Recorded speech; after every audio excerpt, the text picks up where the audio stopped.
Olá pessoal, tudo bem? Vou tentar falar rapidamente com vocês sobre a ADI 7606, que é mais uma tentativa de revogar a Lei 12.318, manipulando e faltando com a verdade, ou seja, o mesmo modus operandi justamente de quem faz alienação parental. Então vamos lá. Como eu sempre gosto de fazer, eu gosto de citar a referência do que eu falo, porque eu não peço que vocês confiem em mim, eu peço que vocês chequem a informação e vejam com os próprios olhos como estão tentando te manipular. Bom, aqui em cima a gente tem o site do Supremo Tribunal Federal, que tem a tramitação dessa ADI.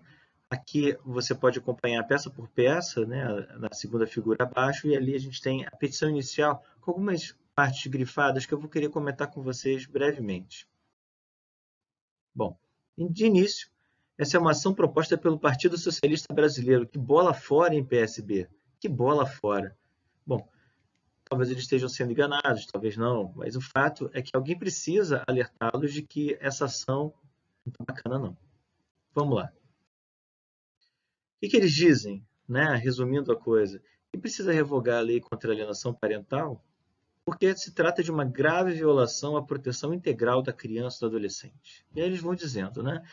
Ocorre em razão dos dispositivos da lei que coíbem a denunciação de abusos e maus-tratos em casos de violência sexual e doméstica contra crianças, em que o abusador seja o próprio genitor, já que denúncias podem ser facilmente consideradas como falsas,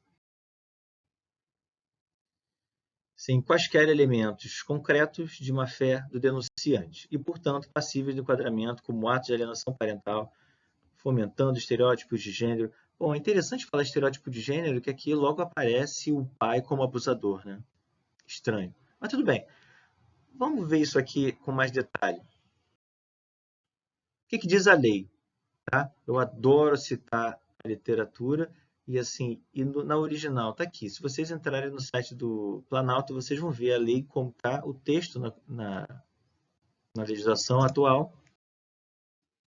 E aqui ele diz assim, no item 6, apresentar falsa denúncia contra o genitor, contra familiares, deixe ou contra avós, né, que dificulte a convivência deles com a criança ou adolescente. Bom, aqui ele não está falando em apresentar uma denúncia, ele está falando de apresentar uma denúncia falsa. E o que caracteriza uma denúncia falsa é que quem denuncia sabe de antemão que ela é falsa. Não é aquela pessoa que tem dúvida e denuncia, é aquela pessoa que sabe que não existe e está denunciando. E aí, o que eu quero dizer com isso? Se você desconfia de alguma coisa e denuncia, e aquilo é elucidado, isso não é uma denúncia falsa. E jamais, essa parte aqui, esse item sexto aqui, ele está dizendo que é contra a denúncia. O que ele diz é apresentar uma falsa denúncia. Entende o jogo de palavras que tende a confundir as pessoas? Talvez políticos que não estejam habituados a lidar com o direito se atrapalhem com a proximidade de certas expressões, mas assim, é muito claro o que é uma denúncia falsa e o que é apresentar uma falsa denúncia.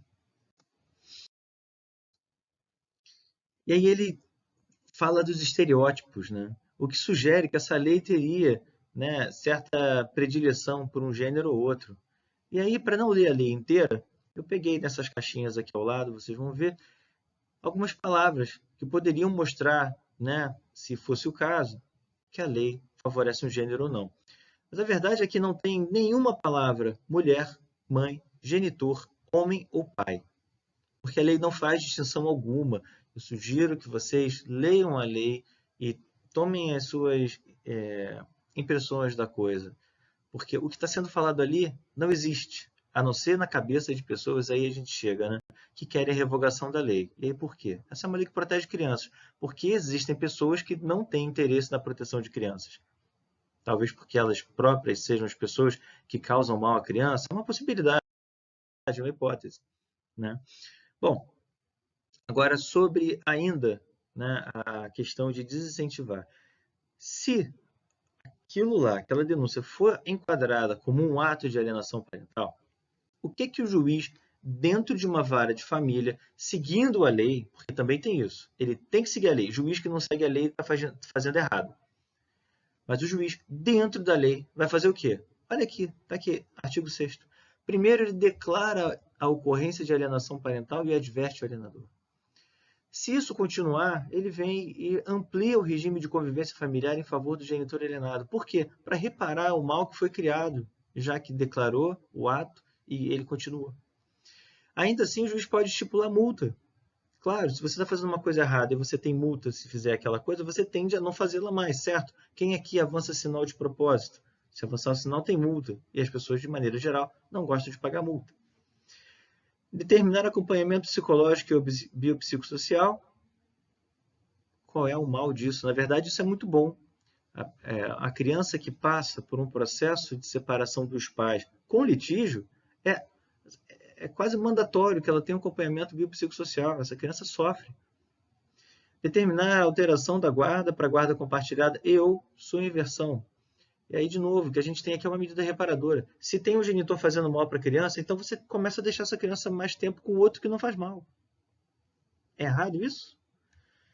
Por último, determinar a fixação cautelar do domicílio da criança e adolescente. Então, isso aqui é a lei de alienação parental que eles querem revogar, porque, afinal de contas, desestimula as pessoas a fazerem denúncias, né? Agora, vamos lá. Se a gente for nessas denúncias, né, elas correm pela vara criminal, que está dentro do Código Penal. E aí o abuso sexual que eles falam ali, o artigo 215-A, é punido com reclusão de 1 ano a 5 anos, né? Se não tiver um crime mais grave que aumenta a pena. Os maus tratos, o artigo 136, a pena também é de detenção. Então, o que fica muito claro aqui é a Lei 2.318, ela tem a ideia de prevenção, educação e reparo, enquanto o Código Penal pune crimes. Agora, uma outra pergunta, né? Estão dizendo lá que essa Lei 2.318 está impedindo que pessoas denunciem violências contra os seus filhos, com medo de sofrer aqueles danos. Bom, em qualquer lugar do planeta, você trata as coisas prioritárias com mais urgência. Então, quando há uma denúncia criminal e um processo na vara de família, normalmente o processo criminal segura o processo de família, até porque os advogados comunicam ao juiz nas varas de família: olha, houve uma denúncia aqui assim nesse sentido, assim, assim, assado. E é normal um juiz falar assim: não, então segura a convivência por um tempo, resolve lá e a gente volta a discutir convivência aqui. Entende? Não o contrário. Vocês conseguem imaginar, sabe? É de uma infelicidade absurda quererem fazer você acreditar que quando tem uma denúncia de um crime grave, o processo de família continua e vai botar a criança na mão de alguma pessoa que vai fazer mal para essa criança. É triste, sabe? Como querem que você acredite nisso? Seguindo, eles aqui nota que se prever alienação ou a inversão da guarda em favor do genitor alienado com base no menor indício, a lei também também acaba por permitir e incentivar nas situações o absurdo convívio da criança com alguém que cometa assim abusos contra ela. Vamos lá. A inversão da guarda, que é o 5º item aqui, ela só acontece depois que todo o resto não funcionou. Se você declara e adverte uma pessoa normal, ela normalmente para de fazer aquilo, certo? Pois é. Se ela continua fazendo e, em fazendo, ela diminui o convívio, né, com o próprio filho para tentar reparar o dano que ela criou, ela também deveria parar de cometer atos de alienação parental. Se depois de tudo isso ela continua, é estipulado multa e ela paga a multa e continua cometendo os atos de alienação parental, alguma coisa de muito errado tem com essa pessoa. Né? É um adicto, é um viciado, não sei dizer o que é, mas uma pessoa que é advertida, que perde convivência, né? Diminui a convivência, paga a multa e continua fazendo a mesma coisa, ela, vamos conversar que direitinho ela não é. E aí, o item 4º aqui, determinar acompanhamento biopsicossocial, que deveria ser recomendado para qualquer criança que passa por uma separação de pais com litígio alto. Né? E só então, depois que tudo isso não dá certo, é que se alterna, né? Se inverte a residência. Né? A inversão da guarda. Então, gente, vocês realmente acreditam no que está escrito na lei? Assim, lendo a lei, Sabe? Fica difícil acreditar, né? Que bola fora do PSB. E que país triste é esse nosso, que as pessoas conseguem levar esse tipo de informação manipulada para o Supremo julgar, pois já não dão conta do que tem de verdade, agora vão ter que dar conta de coisas assim. E outra coisa, já foi debatido, já teve uma outra DI pedindo a revogação, já tem projeto de lei, e isso não para. Não, as pessoas, são sempre as mesmas pessoas que querem a revogação dessa lei.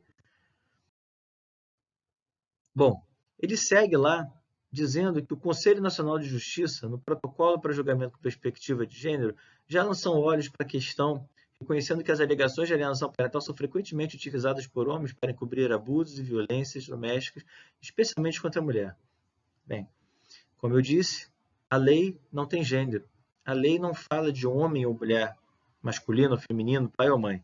Né? Então, a gente vê que é um fato tendencioso, que não se, enfim, não encontra lastro na realidade. Basta ler a lei.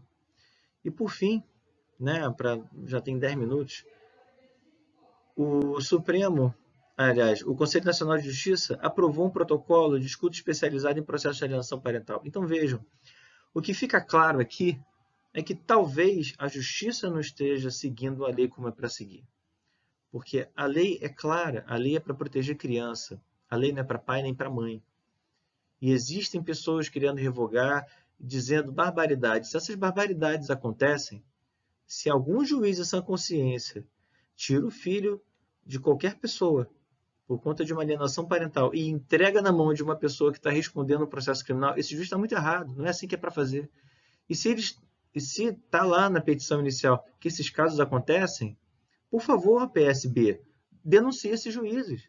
Eles precisam ser presos, porque é incabível, é inaceitável que um juiz tire a criança de qualquer pessoa que cuide bem dela e entregue na mão de alguém que vai fazer mal. Então, gente, queria trazer isso aqui para vocês. Depois eu melhoro isso em curto e tento deixar mais claro, mas por enquanto, vamos olhar para isso. É o PSB querendo mais uma tentativa de revogação de lei de alienação parental com os mesmos argumentos falaciosos que não deram certo até aqui e que eu espero que continuem não dando certo, que prevaleça sempre a verdade. Obrigado.